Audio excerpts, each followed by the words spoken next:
이번 시간에는 기하학에서는 원주율 파이라고 하는 수가 상당한 중요한 위치에 있잖아요. 그것처럼 해석학에서는 이 무리수 2라고 하는 수가 상당한 중요한 위치를 가지고 있는데요. 이 2라고 하는 무리수가 어떻게 탄생됐으며 지금 미적분학을 선택한 학생들이나 아니면 장래에 이과 쪽으로 진로를 선택한 친구들은 이 2라고 하는 무리수를 자주 보게 될 것이고 실질적으로 중요하게 사용될 텐데요. 이의 활용도가 무엇인지 이런 부분에 대해서 좀 자세히 좀 알아보는 시간을 가져보도록 하겠습니다. 자, 이 2라고 하는 수를 처음으로 고안한 사람은 네이피어라는 수학자인데요. 로그의 창시자죠. 하지만 네이피어 자신도 이 수가 가지고 있는 명확한 의미를 인식하지 못했던 것 같습니다. 15세기부터 시작된 유럽의 대항해 시대에 접어들면서 많은 자본들이 이제 투자되기 시작했는데 투자 이익과 관련된 복리계산법에 상당히 관심을 많이 갖게 되었고 17세기 초에 베르누이에 의해서 이 수가 상수라는 사실이 밝혀집니다. 그리고 극한의 개념으로 정의된 최초의 수로서 자리매김을 하게 되는데요. 그렇다면 베르누이는 어떻게 이런 생각을 했는지 한번 베르누이의 사고 과정을 비슷하게 한번 따라가 보는 시간을 가져보도록 할게요. 자, 이런 생각을 한번 해봅시다. 내가 1년 동안에 1원이라고 하는 돈을 예금을 하면 은행에서 100%인 1원의 이자를 준답니다. 그러니까 1년 후에는 2원을 내게 받게 되는 것이겠죠. 그런데 내가 조금만 부지런하다면 이런 생각을 할 수 있을 것입니다. 야, 1년 동안 내버려 두지 말고 6개월 동안 예금을 한 후에 이 돈을 찾아. 그럼 6개월 동안에는 2분의 1원, 즉 0.5원의 이자가 붙을 건데 이 원금과 이자를 합친 금액을 다시 은행에 바로 그날 집어넣는 겁니다. 그리고서 다시 6개월을 지나고 난다면 이자가 복리로 붙을 거니 내가 좀 더 이익이 되지 않을까? 이런 생각을 하게 되는 거죠. 그래서 그렇게 1년에 한 번에 집어넣는 것이 아닌 1년에 6개월을 잘라서 두 번을 집어넣으면 2원을 받는 것이 아니고 2.2원을 받는 것입니다. 그렇다면 조금 더 생각할 수 있겠죠.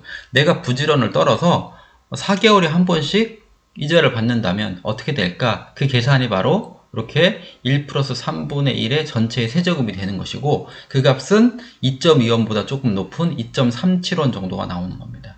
이것을 계속 반복하는 거죠. 그러면 나는 3개월 단위로 봄, 여름, 가을, 겨울 집어넣게. 그래서 3개월 단위로 집어넣는다면 2.44원을 받을 수 있는 것이고요. 내가 부지런을 떨면 떠는 만큼 그 이익이 좀 더 증가한다는 것을 생각해 보는 거죠. 매달 집어넣는다면 그러면 12번을 잘라서 집어넣는다면 2.61원을 받게 되는 것입니다.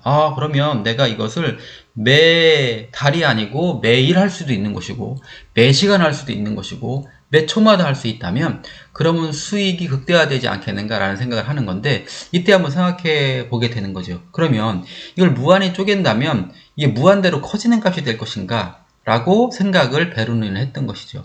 결과적으로는 이것을 무한히 반복한다고 하여도 어떤 특정 수 이상은 커지지 않는다는 것이고 그 값이 결과적으로는 2.71828이라는 어떤 특정 수로 수렴해 간다는 것을 베르누이는 밝혀냈던 것입니다. 이후에 오일러가 이 수는 무리수라는 것을 증명하게 되고 2라고 하는 문자에다가 가둬놓게 됩니다. 마치 원주율 3.142651을 파이라는 문자에 영원히 가둬놓은 것처럼 오일러는 비로소 이 무리수라고 하는 값을 2라고 하는 문자에 가두어서 현재까지 쓰여지고 있다고 생각하시면 됩니다. 자, 그러면 이 무리수는 이렇게 지금 얘기한 것처럼 극한을 이용해서만 정의가 되는 것이냐? 그렇지는 않고 다양한 표현 방법, 정의되는 방법들이 있는데 몇 가지만 소개를 시켜 보겠습니다. 자, 이렇게 우리가 무한급수를 이용해서 표현이 되기도 합니다. 그 외에 이렇게 미분계수를 이용한 표현 방법이 있습니다.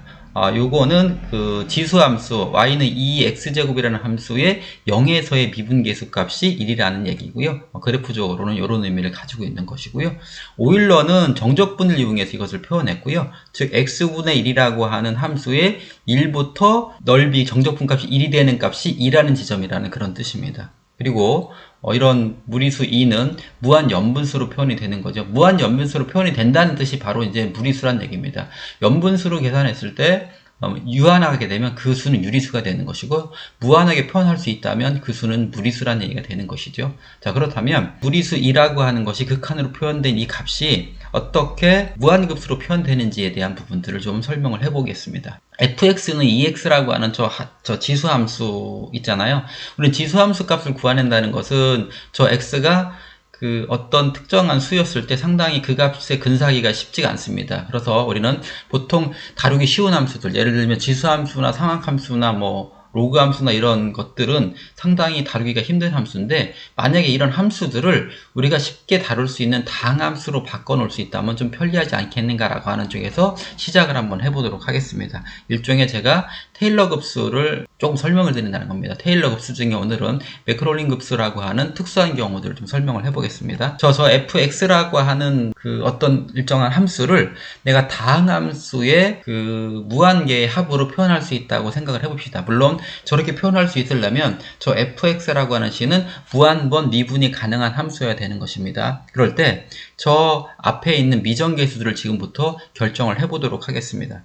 자, 위에 식에다가 양변에 x에 0을 대입하면은 f0라는 값이 나올 것이고요. 그리고 저 fx의 도함수인 f'x를 구해서 0을 집어넣으면 a1 값이 나올 것입니다. 미분이 다항함수 가능한 친구들은 살짝 연습장에 때 해보면 당연한 얘기니까 된다는 가정하에 계속 진행하겠습니다. 그 도함수를 다시 미분한 2개 도함수에다가 0을 집어넣으면 2 곱하기 a2가 나올 겁니다. 그리고 계속 같은 과정을 반복한다면 3개 도함수에다가 0을 대입하면 3팩토리얼 곱하기 a3가 나올 거고요. 이것을 계속적으로 반복해 나간다면은 n차 도함수에다가 0을 대입하면 n팩토리얼 곱하기 an이라고 하는 값이 나올 것입니다.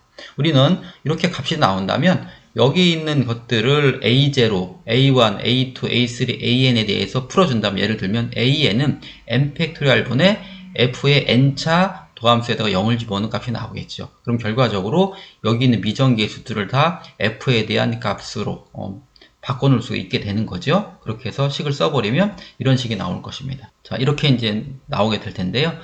이 fx를 이렇게 미정계수까지 다 결정해 놓은 상태에서 fx라는 함수가 만일 여기에 있는 2의 x제곱이라고 하는 지수함수라고 생각을 했을 때, 이 x에 대한 부분을 아무리 미분해도 자기 자신밖에 안 되잖아요. 그럼 거기다가 0을 다 대입하면 f0나 f'0나 f2'0, f n번 미분한 거 0값은 다 1이 나옵니다. 그러면 아래와 같이 지수함수인 이 x제곱이 이렇게 다항함수의 무한급수로 표현이 될 수 있다는 것입니다.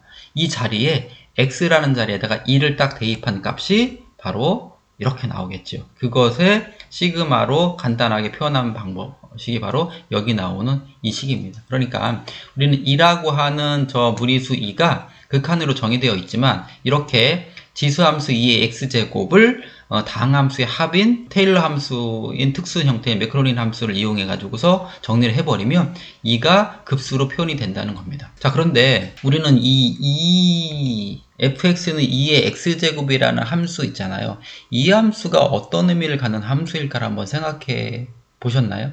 왜 이것들이 이렇게 이과에서는 중요한 역할을 하는지. 이 함수는 성장을 나타내는 함수입니다. 아까 앞쪽에서 보였듯이 무슨 뜻이냐면, 내가 최대한 성장할 수 있는 부분들, 내가 1원을 은행에 맡겼을 때 1년 동안 받을 수 있는 이자를 극대화시킨다면 2.71 얼마 나온다. 2.71원 정도를 받을 수 있다는 거잖아요. 이렇게 자연계에는 시간에 따라서 성장을 최대로 하려고 하는 것들이 있습니다. 우리가 작은 그 씨앗을 하나 뿌렸지만 그 씨앗이 자라서 느티나무처럼 커다란 느티나무가 될 수 있었던 것은 이렇게 기하급수적으로 최대한 성장을 하려고 하는 성질들이 있기 때문입니다. 그래서 자연계에서 성장하는 대부분의 것들은 이 지수함수의 형태를 띠는 형태들이 상당히 많아요. 그래서 이런 것들을 우리가 자연을 해석할 때 쓰게 되는 것입니다. 이뿐만 아니라, 만약에 내가 어떤 회사를 설립을 했어. 그랬더니 1년 동안에 100%의 성장률이 이룬다면 내가 2년 후에는 얼마 정도의 성장률이 있을 거지?